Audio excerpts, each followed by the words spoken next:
taliska ciidanka booliska Soomaaliland ayaa faahfaahin ka bixiyay gaari xalay fiidkii lagu afduubay duleedka magaalada Hargeysa kaasi oo taliska ciidanka boolisku shirshiraayad oo xalay saqdi dhexe qabteen ay faahfaahin kaga bixiyeen habkii iyo hanaankii ay uga howlgaleen qabashada gaarigaasi ciddii lahayd iyo burcadii afduubtay intaba saraakiisha sarsare ee ciidanka booliska Soomaaliland oo horkacayo taliyaha guud ee ciidamada booliska Soomaaliland Sareeye Gaas Cabdilaahi Fadal Iimaan oo uu heliyo taliye ku-xigeenka ciidankaasi Sareeye Guud oo Cabdiraxmaan Liibaan Fooxle ayaa waxa ay ka hadleen howlgalkaasi sidii loo fuliyay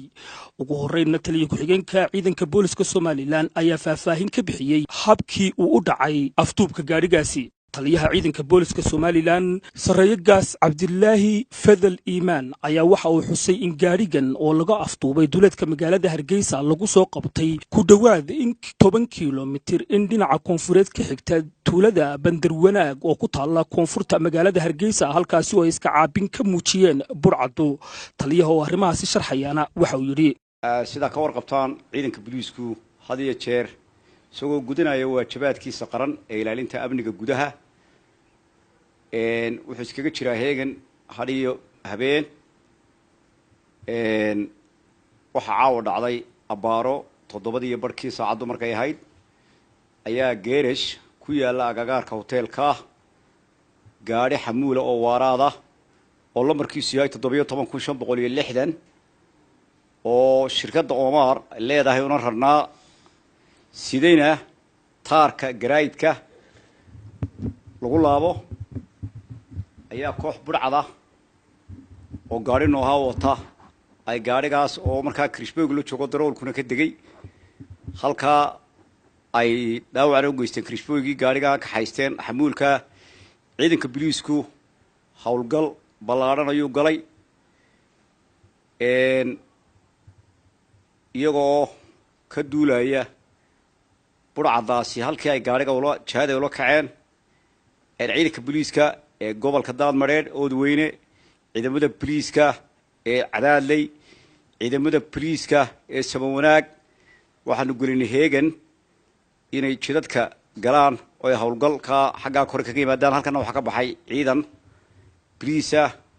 iyo saraakiil hogaaminaysa gaadiid nasiib wanaag kooxda burcad iyo ciidanka booliisku waxay iska heleen meel ilaa 10 kiiloomitir magaalada Bandarwanaag koonfur ka xigta halkaas waxay sameeyeen kooxda burcad iyo xoogay iska caabina hase yeeshee arigoo Ilaahay u mahad celiyay ciidanka booliisku wuxuu ku guuleystay inay gaariga waaraadka ahaa ee rarnaa iyo nooha ay wateen burcaduba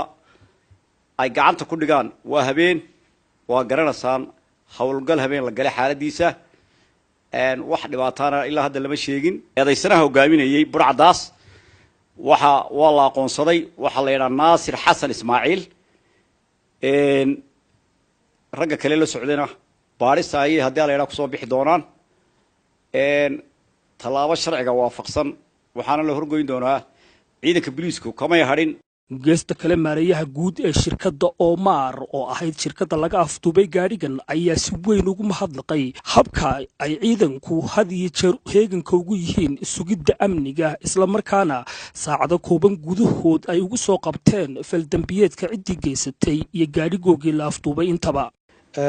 magacaygu waxa weeyaan Maxamed Cali Maxamed waxaan ahay maareeyaha shirkadda Omar International waxa dhacday in galabta abaara 7 in baabuur weyn oo xamuula oo nambarkiisu yahay 17560 rag hawaysan ka afduubeen magaalada Hargeysa markii dhacdadaasi dhacday markiiba waxaan wargelinay booliiska iyo ciidanka nabadgelyada howlgal degdeg ah oo ay qaadeen waxay gacanta ku soo dhigeen gaarigii la afduubay taliyaha ciidanka booliiska taliye xigeenka saraakiisha hawsha gashay degdega u gashay sida wanaagsan u gashay aad iyo aad baan ugu mahad celinaynaa arinta howlgalka lagu guuleystay wuxuu muujinayaa ciidan bisil nabadgelyada ka adag lagu seexan karo maxaan ku dhahdaa shacbi iyo maxaan ku dhahdaa ganacsato intuba ay isku halayn karayaan oo ammoonkoodu sugan yahay ayay noo muujinaysaa aad iyo aad bay ugu mahadsan yihiin kadib intaasi waxaa saaka hiirtii hore ay ciidamada booliska somalilan soo bandhigeen gaadiidkii lagu soo qabtay tuulada bandarwanaaga gaadhigii ay wateen ee noohada ahaa kuwaas oo ay ka muuqatay rasaas xoog badan iyo iska caabin ay muujiyeen burcadu taliya fadal ayaa waxa uu xusay burcadaasi iyo waxyaabihii lagu soo qabtay iyo qorshahooga waa aragtaan halkan waxa taagan baabuurkii rarnaa ee la dhacay waxa kaloo halka yaala nimankaasi waa niman diyaar garoobay ahaayeen laakiin ujeeddada lahaayeen ma suuro geliso waxaanay ka suuro gelayn ciidamada boliiska ee amniga gudaha ilaaliya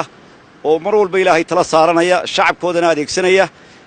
markii falkaasi dhacay ciidanka boliisku 3 jiho ayay ka howlgaleen waxaad arkaysaa gaadhiga noohada dagaal culus baa dhex maray kooxda burcadda hubaysnayd iyo ciidanka boliiska waad arkaysaa rasaasta ku taal baabuurta qabaalka iyagaa ku bilaabay ciidanka rasaasta say saraakiishu ku warbixiyeen waad arkaysaa gaadhiga noohay wateen iyagana waxyaalaha ku yaalla markaas waxaa ku maqan imika iyagii maadaama ay habeen ahayd waxaa laga furtay jirikaanada halka yaallaa waxay ugu talagaleen shiidaalkii ay ugu talagaleen inay baabuurku hadduu shidaal ka goosto ay ku shubaan